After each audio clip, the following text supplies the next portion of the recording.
Assalamualaikum warahmatullahi wabarakatuh. Perkenalkan, nama saya Rofiatul Rutabah, NPM 719212883. Di sini saya akan meresum materi MSDM lanjutan tentang audit atau evaluasi sumber daya manusia.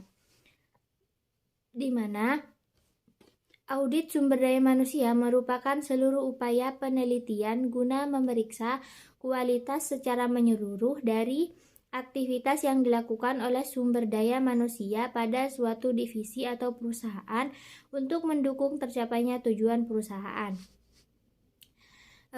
Audit manajemen sumber daya manusia dapat dilaksanakan dalam beberapa situasi, antara lain yang pertama, ketika dirasa perlu oleh manajemen puncak.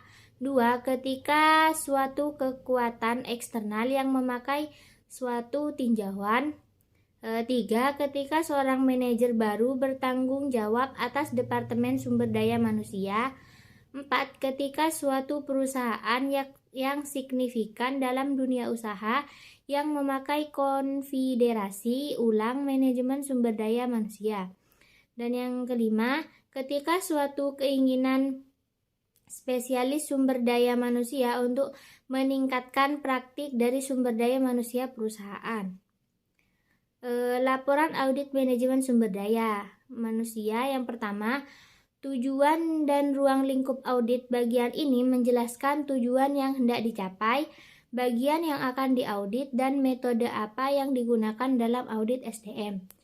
2. Ringkasan dan kesimpulan ringkasan merupakan gambaran umum dari hasil audit SDM yang mencakup kesimpulan akhir dan opini dari tim auditor.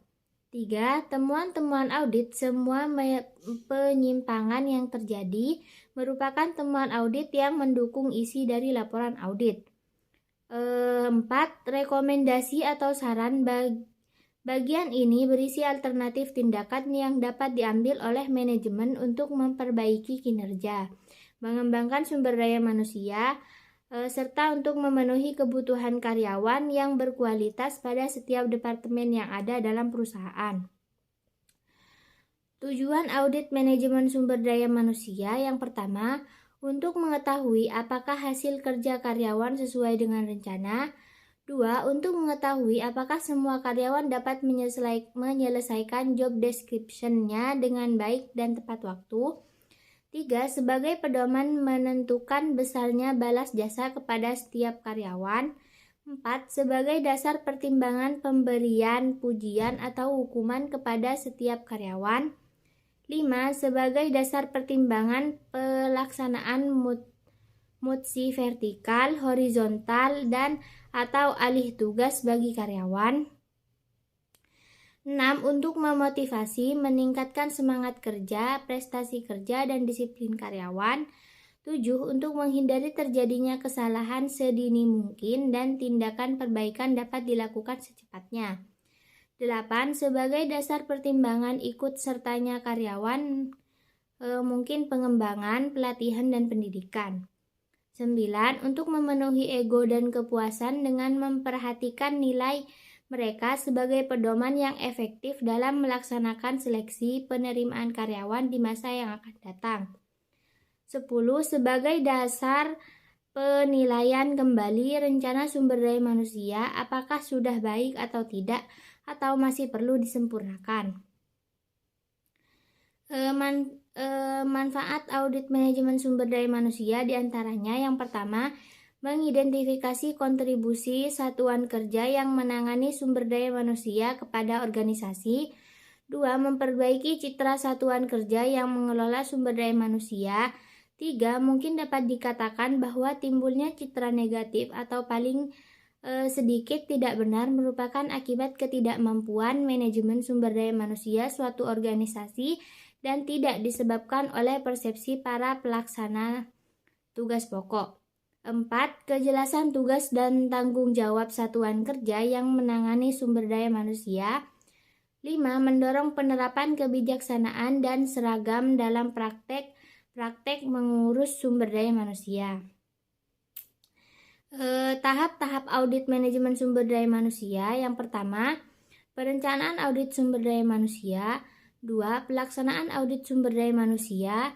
Dan 3. Pelaporan dan tindak lanjut audit manajemen audit sumber daya manusia. Pendekatan audit manajemen sumber daya manusia. Yang pertama, pendekatan komparatif. 2. Pemanfaatan informasi pakar. 3. Pendekatan statistical. 4.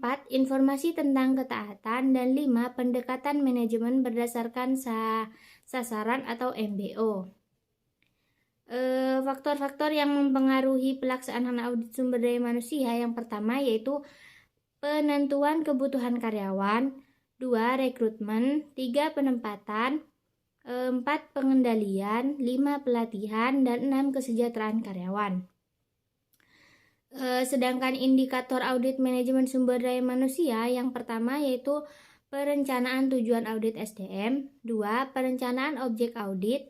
3. Metode audit. 4. Mengamati kegiatan. 5. Menelaah dokumen. 6. Identifikasi dan wawancara kepada sumber-sumber yang bersangkutan. 7. Menilai data dan fakta. 8. Informasi temuan-temuan audit dan rekomendasinya. 9. Penyusunan hasil pemeriksaan. Dan yang terakhir, penyampaian laporan audit yang dihasilkan. Hanya itu dari saya. Assalamualaikum warahmatullahi wabarakatuh.